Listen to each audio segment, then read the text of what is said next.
Fanazavana ny zava-miafina momba ny franc-maçon sy illuminati, ny nouvel ordre mondial na lamina vaovao maneran-tany, ny anaram-biby izay ankofan'ny olona rehetra sy ny marika 666. Zava-miafina ao anatin'ny fivavahana izay ahafantaranao ny tena marina, ny momba ny boky Enoka sy ireo anjelinidina teto tany ka nanambady ny zanakavavin'ny olona araka ny hita ao amin'ny Genesisy 4:4. Andarana arainao eto amin'ny TNTV isaky ny zoma maraina amin'ny 9h, ny sabotsy maraina amin'ny 9h ary ny alahady maraina amin'ny 9h30. Tompona andraikitra fikambanana mpiara-mikatsika ny famarinana sy ny fiainana mananrakizay.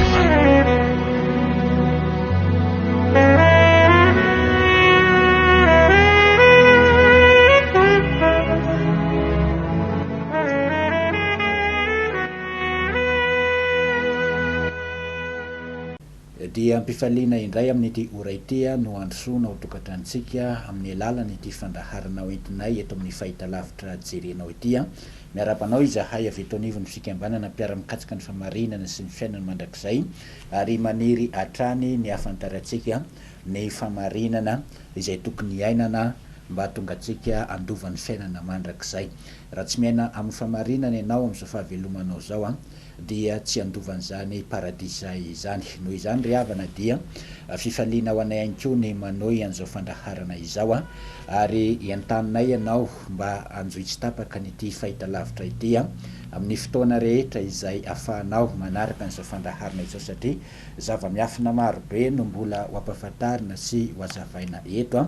ary ireny zava-miafina izay ampahafantarina ireny no natonga ny mpamonjy iteny amin'ny Lioka 9:20 manao hoe ianareo no navela ahalala ny zava-miafina momba ny fanjakan'ny lanitra. Isika izay miezaka mitady ny famarinana dia tokony ahafantatra nareny zava-miafina ireny satria misy famarinana marobe tokony iainantsika ao anatin'izy ireny, ao anatin'ny fanjavana ny zava-miafina ao anatin'ny boky Enoka ny nazavaina teto farany ka anoy anapirofo ireo famarinana zay hita ao anatin'ny boky Enoka ary famarinana tokony ho ampahafantarina antsika mba ahafahantsika feno fahalalana ary ahafahantsika miaina tanteraka amin'izany famarinana izany. Omaly dia namaky ny tao amin'ny Enoka 2:2 izay misy famananina nilazany Enoka ny atongavan'ny avindrindra itsara ny nofo rehetra ary apotra amintsika eo amin'ny écran io. Ambarany Enoka fa ho avy ny avindrindra miaraka amin'ireo masina tsy omby alinalina mba amaly ny nofo rehetra ary amin'ny fotoana izay iavin'ny avindrindra amaly ny nofo rehetra dia ovaliana ny ratsy fanahy rehetra izay nanohatra ny avo indrindra. Io tao amin'ny Enoka 2:2 io no naverin'ny Joda ao amin'ny epistily izay nosoratany ao amin'ny Joda 4:4, Joda 1:4 io aseho amintsika eo amin'ny écran io dia manambara mihitsy ny Joda hoe Enoka ihany koa ilay taranaka fa 7 ny Adama dia efa naminany ny amin'ny andringanana an'ireny mpanota ratsy fanahy ireny ka fanaporofoina ny teny faminanina sy ny teny famarinana rehetra izay voasoratra ao anatin'ny boky Enoka no ampitaina amintsika eto amin'ity fandaharana manaraka ity. Ato amin'ny boky Enoka izay anisan'ny zavatra mafonja indrindra ato ny filazana ny zavatra noentin'ireo anjely teto ambonin'ny tany izay nanambady ny zanakavavin'ny olona. Andeha verikovakina vetivety ny Genesisy 2:4 mba ahafahako manohy an'izao fanjavana izao. Genesisy 2:4 dia manomboka amin'ny 1 ary raha vao niamaro ny olona tambonin'ny tany ka niteraka zazavavy maro dia hita ny zanaky ny avo indrindra fa tsara tare ny zanakavavin'ny olona ka dia nifidy vady ho azy tamin'izy rehetra arak'izay tiany izy. Ary hoy ny avo indrindra, tsy mba hanapaka mandrakariva ao amin'ny olona ny fanahako fa amin'ny faniavany dia nofo izy, nefa ho 20 taona ny androny. Ny Nefilima nitoetra tambonin'ny tany tamin'izany andro zany sy taorianan'izany koa raha nivady tamin'ny zanakavaviny olona ny zanaky ny avondrindra ka niterahany ireo no ilay olo mahery hatrizay ely zay dia ny lehilahy manandaza zany hoe raha eo amin'ny genesisy toko fahenina fotsiny a na ao amin'ny baiboly ampiasaitsika io ihany no tiatsika alalàna misimisy kokoa ny momba ny reto zanaky ny avo indrindra nidina teto ambonin'ny tany nanambady ny zanakavaviny olona ireto a dia tsy de mazava tsara aminao a ny fizotrany zavatra nisy tamin'izany fotoana izany ary tsy hita ihany koa izay tena anaporofoina an'ilay fahamarinana hoe nisy tokoa ve zany zanaky ny avondrindra nidina teto ambonin'ny tany nanambady ny zanakavaviny olona izany fa i Joda ao amin'ny Joda andininy fahenina de milaza hoe ary ny anjely izay tsy nitana ny anjara fanapahany fa nandao ny fonenany de voazona amin'ny fatorana mandrakizay eo amin'ny maizina ho amin'ny andro fitsarana lehibe zany hoe izany teny ambarany Joda izany a dia manambara fa nisy anjely tsy nitana ny anjara fanapahany amin'ny dikateny sasany de hoe tsy nitana ny anjara rarahany tany an-danitra tany fa nidina teto ambonin'ny tany ary rehefa nidina teto izy ireo anisan'ny antony dinan'izy ireo teto ambonin'ny tany a ny hanambady ny zanakavaviny olona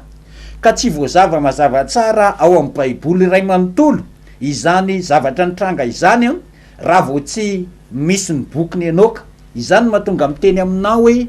tsy feno ny baiboly raha tsy eo a ny bokyny Enoka satria ao anatin'ny bokyny Enoka de milaza ny zavatra rehetra hitranga eto ambonin'ny tany hatrany amin'ny boky apokalipsy de efa voalaza ao amin'ny bokyny Enoka ny fisian'ny boky apokalipsy ny fisiany zany hazonaina ao amin'ny paradisan'ny avondrindra izany de voalaza ao amin'ny bokyny Enoka ny tantarany Adama sy Eva sy ilay voankazo voarara zay nohaniny Adama sy Eva de voatantara ao amin'ny bokyny Enoka ka raha vao tsy ampy ny bokyny Enoka ny baiboly ampiasaitsika de misy fahalalana tsy feno ao anatintsika dia eto amin'ny Genesis toko fahenina de mampafantatra amintsika fa nisy tokoa izany atao hoe zanaky ny mpamorona izay nandao ny fonenany tany an-danitra tany ary nidina teto ambonin'ny tany mba hanambady ny zanakavaviny olona ary niarany aina tamin'ny taranaka teto ambonin'ny tany ary dia ny taranak'izy ireny a no nantsina hoe Nefilima ao amin'ny dikateny FFBM andeha ovakiko a ato amin'ny bokyny Enoka ny mombamomba n'ireo anjely na ireo atao hoe zanaky ny mpamorona nidina teto ambonin'ny tany nanambady ny zanakavaviny olona ato amin'ny Enoka toko fafito a no ovakiko satria ao no manambara azy raha ny satritsika zao dia ovakina avokoa ny Enoka iray manontolo satrona ihany koa iresaka ny bokyny Enoka iray manontolo kanefa no ny fotoana izay foy ananan'ny fikambanana eto amin'ity fahitalavitra ity a dia izay zava-dehibe tokony ho ampitaina amintsika ihany aloha no ampitainay Enoka toko fafito a manomboka eto amin'ny soramandry ny fahalavon'ny anjely sy ny fahitany Enoka de misy soramandry kely indray hoe ny fahotan'ny anjely tamin'izany andro zany rehefa nitombo zanak'olombelona de niteraka zazavavy tsara tare sy bikaina izy ireo ary rehefa nahita azy ireo anjely ireo zanaky ny lanitra de latsa-pitiavana tamin'izy ireo ka nifampiteny hoe ndao samy fidy vehivavy amin'ny taranak'olombelona ka hiterahantsika izy ireny ade hoy Samaiaza izay lehibe an'izy ireo manay aho ndrao tsy ho tanteraka reo ny fikasanareo ka izao irery no ho tonga tomponantoka amin'ny elokareo fa hoy izy ireo taminy mianina aminao izahay ifanekenay izao eloka izao ary tsy hanova ny fikasanay mihitsy izahay tsy maintsy ho tanterahanay izay efa nokasainay 200 no isan'izy ireo ary de nidina teto an-tany tamin'ny androny Ereda ny anina sy ny fanaiky anatanteraka eloka izy ireo ka nidina teo amin'ny tendrombohitra atao hoe Aradisa eo akaiky ny tendrombohitry Armona na Hermon Armona no iantsona ny tendrombohitra io satria teo izy ireo no nianina sy ny fanaiky anao eloka andiny fasivy indro ny anarany lehibe an'izy ireo Samaiaza no lohany Irakabarmaela Akibel, Tamiel, Ramiel, Daniel, Azkael, Sarakmial, Asael, Armer, Batraal, Anan, Saveb, Samsavel, Ertael, Tiriel, Yomial, Arazael na Azazel. Ireo no lehibe anireo anjely ronjato ireo, ary ny ambony sisa de nanaraka azy ireo. Ary dia samina ka vehivavy iray avy izy ireo, ka ny iray taminy sy ny arany toetra taminy, ary de nampianarin'izy ireo azy ny famisaviana sy ny fakatovana, ary ny mikasika ny zavatra azo avy amin'ny fakakazo sy ny azo, ary ny toejaza ireny vehivavy ireny ka miteraka rapeto 300 akio ny habean'izany rapeto izany. Narapaka izy ireo avokoa izay zavatra rehetra vokatry ny asan'ny olombelona, ka nanjary tsy vita intsony ny famelomana azy ireo. Ny akio iray de eo anelan'ny 470 cm ka hatramin'ny 250 cm, ary de nifototra tamin'ny olombelona izy ireny ka nihinana azy. Avy teo de naripaka izy ireo ny voromanidina, ny biby mandady, ny biby mikisaka sy ny biby lava sy ny hazandrano, mba mikisany tena amin'ny nofon'izy ireny sy isotron'ny rany. Ary noho izany de nalohan'ny tany ny ratsy fanahy. Ato amin'ny Enoka 7 andininy voalohany ka hatramin'ny 15 izay novakina tamintsika izay mitanisa ny lehibean'ireo anjely nidina teto ambonin'ny tany, mitanisa ny anaran'ireo sy ny sisa nanaraka azy ireo, satria tsy vita ny ronjato fotsiny nisan'izy ireo, fa voalaza teo hoe akoatran'ilay ronjato dia ny sisa nanaraka azy ireo. Ny zavatra tena tiana ampitaina aminao de izao, misy fahalalana ne izay tsy anananao mihitsy, tsy hoe tsy nisy teto ambonin'ny tany le izy, fa nisy teto ambonin'ny tany zany. Ianao zany raha miresaka n'izany hoe rapeto zany, ka mba henikeninao hoe misy resaka rapeto amin'ny dika teny DM de rapeto no lazainy eo, de nisy izany rapeto zany teto ambonin'ny tany. Ny alavan'ilay olona iray izay nateraka ilay anjely tamin'ny zanakavavin'ny olombelona dia 300 akio. Ny akio ray dia mirefy 470 cm ka hatramin'ny 250. Ny atao hoe akio ray dia miala eto amin'ny kioanao makeny amin'ny fototsandrinao, ary ny ray metatra amintsika malagasy dia iny alavan'ny sandrinao iny, le sandrin'ny olona lava reny fa tsy sandry fohy kely zany, ka eo amin'ny atsasa metra eo zany ny akio ray, nefa ny 300 akio ny alavan'ilay rapeto iray. De rehefa ataonao ny kajy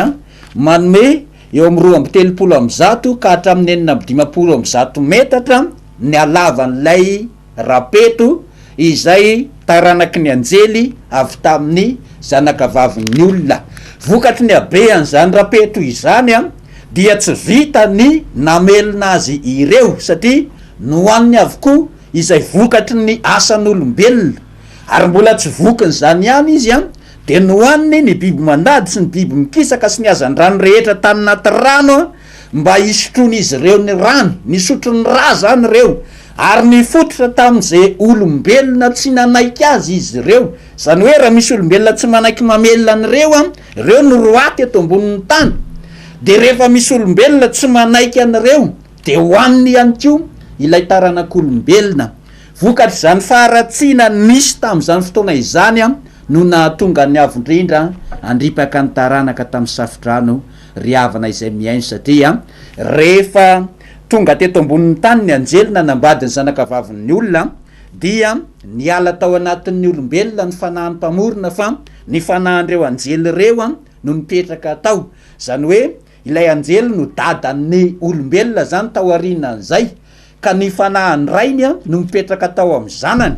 ary ny olombelona rehetra tao aorianan'izay de zanak'ireo anjely ireo avokoa, zanaky ny devoly. Zany no tonga mpamonjy ny teny tamin'ny fariseso ny mpanorandalàna hoe ianareo ne zanaky ny devoly rainareo izay tiany rainareo atao ihany ny atao. De tsy azo le fariseso ny mpanorandalàna ny tiany mpamonjy lazaina, de hoy ny fariseo tamin'izany hoe zay zanaky Abrahama, teraka tao an-tranon'ny Abrahama zay, fa tsy zanaka andevo zay fa zanaky Abrahama. De hoy ny mpamonjy nanamafy hoe zanaky ny devoly nareo ka. Ny tiany mpamonjy eo ambara am'izany ane ilay anjely zay nidina teto ambonin'ny tany no antsoina hoe devoly. Rehefa niodina sy nandao ny fonenan'ireo anjely reo a dia nantsoina hoe devoly ny filazan'ireo amin'ny dikateny eo ampelantanantsika. Ka zanak'ireo ny olombelona rehetra eto ambonin'ny tany ary mbola beda be ny zanany amin'izao fotoana izao. Ireo ny nampianatra ny olona ifamisavy. Raha mahita n'ireny mpianakavy na mpiray-tampo mifamisavy atrano reny zany ianao a de fanavy amin'ny reto a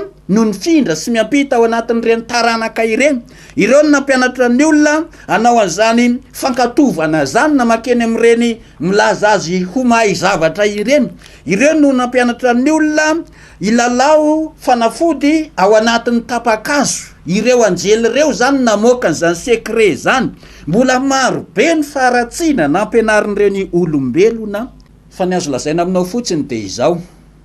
maro be ny zava-miafina mbola tokony ampafantarina anao ao anatin'ny bokiny Enoka io a. Raha namakytsika zao teo a de mahita anarana anjely ankiray anisan'izay lehibe an'izy ireo hoe Azazel na Arazael. Raha ihany zany reo fa ilay teny hebreo fotsiny a no nisy ny fiovany ny fanonana sy ny fanoratana azy. Azazel ity a dia voaresaka ao amin'ny Levitikosy toko fahaenina ambin'ny folo izay asaina jerentsika ao atokantrano ao fa ny fotoana eto amin'ity fahitalavitra ity efa tapitra sahady ny an'ny fikambanana. Fa vakio ny Levitikosy toko fahaenina ambin'ny folo a de mahita ianao manomboka eo amin'ny andininy fahaenina ka hatrany amin'ny andininy farany ihany fa misy osy alefa anenefitra ho an'ny Azazel ao amin'io. De rehefa jerenao eo amin'ilay Azazel de misy taremarika kely eo a de alefa ny ery ambany ery anao de izao ny fanjavany eo hoe Azazel hoy ny fanjavany eo ambany a de tokony anarana fanahy ratsy. Mariny zany fanampina fanjavany zany, anarana fanahy izay nidina teto ambonin'ny tany hanambady ny zanakavavy olona izany Azazel izany. Ary nitondra zava-doza sy nametraka fampianarana loza be izay namitana n'izao tontolo zao mandrak'androany a izany Azazel izany. De nafatotra ny enefitra izy io ka na ny efitra namatorana anazy io ara de voasoratra ao anatin'ny bokiny Enoka.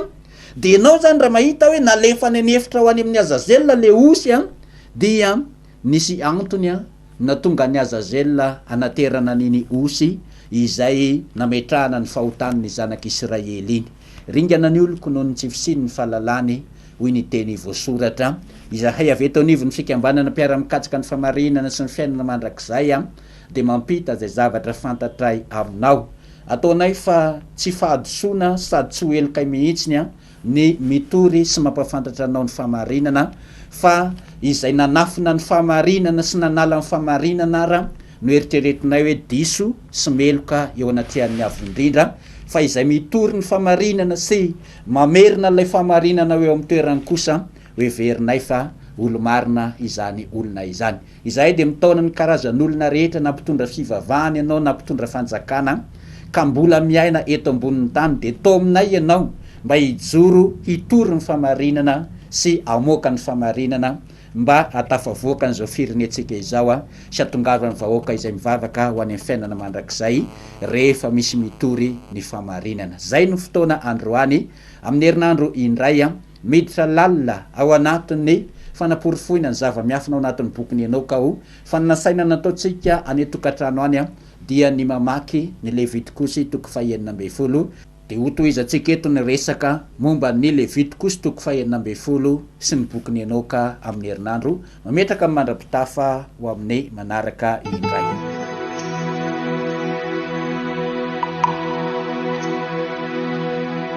Fanazavana zava-miafina. Ny zava-miafina momba ny franc-maçon sy Illuminati. Ny nouvel ordre mondial nalamina vaovao maneran-tany. Ny anaram-biby izay ankofan'ny olona rehetra sy ny marika 666. Zava-miafina ao anatin'ny fivavahana izay ahafantaranao ny tena marina.